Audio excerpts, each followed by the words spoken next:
This is part 3 of technology in classrooms in schools. The Khan Academy lectures that we are talking about, they have been integrated in Summit's own platform. The playlist of videos to be seen are curated by individual subject teachers. Nice. When students have already seen these videos, the teachers can spend time facilitating projects and group work that ask students to apply complex skills. They're reiterating this point, which is right. At Summit, students spend about 15 to 20 hours in project time each week. In India, the project time is usually very less. Once a month that happens, or from what I remember, projects were very less during my time.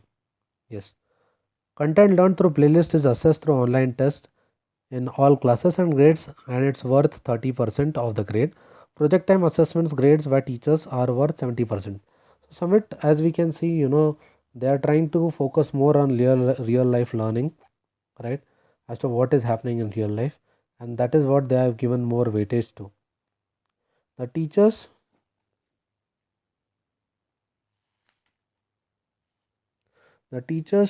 make use of personalized analytics and are able to design appropriate intervention.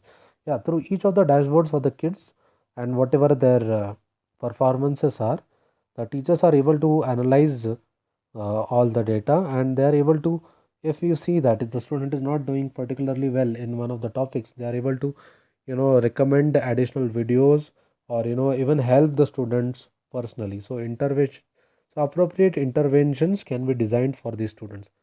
Also, giving feedback becomes easy because the feedback becomes they're able to see the feedback then and there on the platform. And also the feedback is archived, so you know as to whether you have really worked on that feedback or not.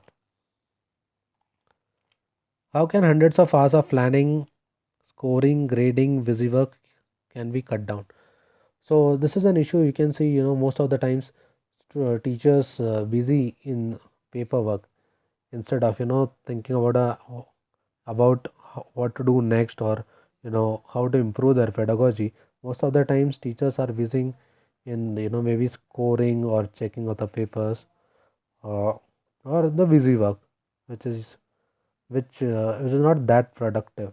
We need teachers to be more focused on thinking about what to do next or improving the pedagogy. Well, the answer here that they have given is collaboration is the key. Is the key. Best practices need to be shared. Teachers need not reinvent them again and again. So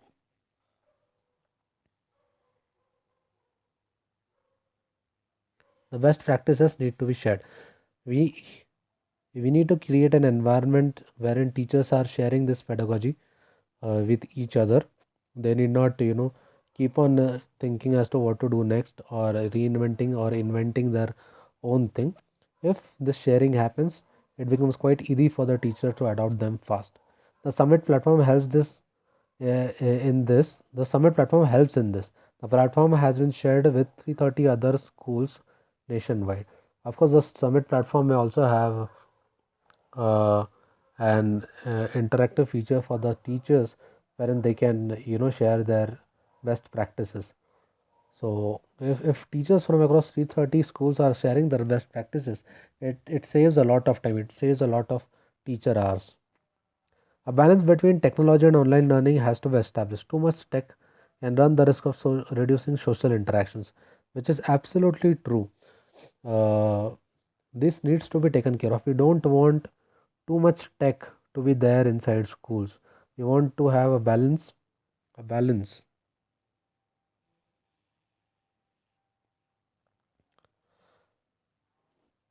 Cooperative learning, uh, studying in groups, participating in discussions, explaining concepts to your peers, working on complex problems with other students has one of the highest effect sizes on learning. So we cannot do away with cooperative learning. If more and more uh, technology comes in, there were some schools in the US wherein there were cubicles and students only learned through the tablets or online learning, which was in the long run it was not productive enough. But then the cooperative learning is what is required in real life. So we need to think about what is going to be required in real life scenarios. Cooperative learning definitely appeals to my common sense. Technology was in background of Summit compared with other schools. Cuban observed. Summit schools students spent plenty of time in collaborative setting in and out of classrooms. So the Summit schools, as they have mentioned here, the tech was not the centerpiece. The collaborative learning, the project-based learning was the centerpiece, and the technology only complemented these efforts.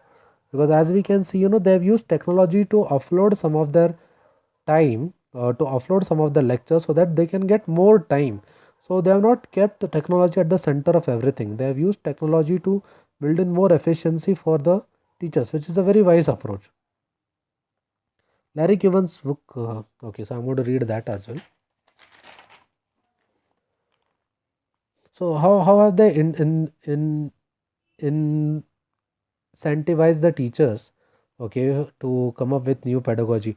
Summit teachers get 8 weeks of paid time to improve their craft during the school year, in addition to one paid month during the summer, who use technology to achieve specific goals under professional judgment to make decisions on how and why certain learning will take place. So when you incentivize teachers, to come up with new pedagogy, new methods of teaching, something more, some initiative, only then the whole school, will keep on innovating, will keep on reinventing itself and staying relevant with the times. If this is not happening, okay, on a day-to-day basis, I'm not talking about just 1 month, 2 month thing. It has to happen on a day-to-day basis.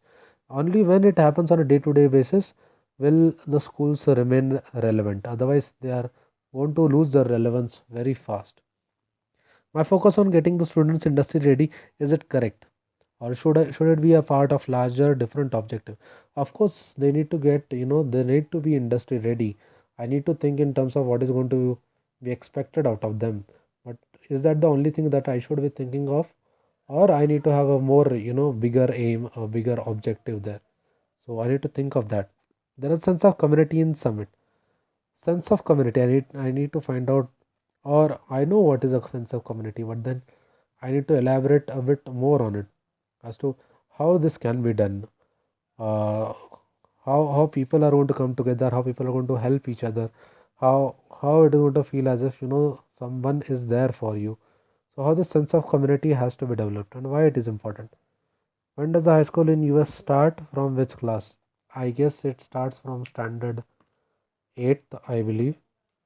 I'll be checking that as well.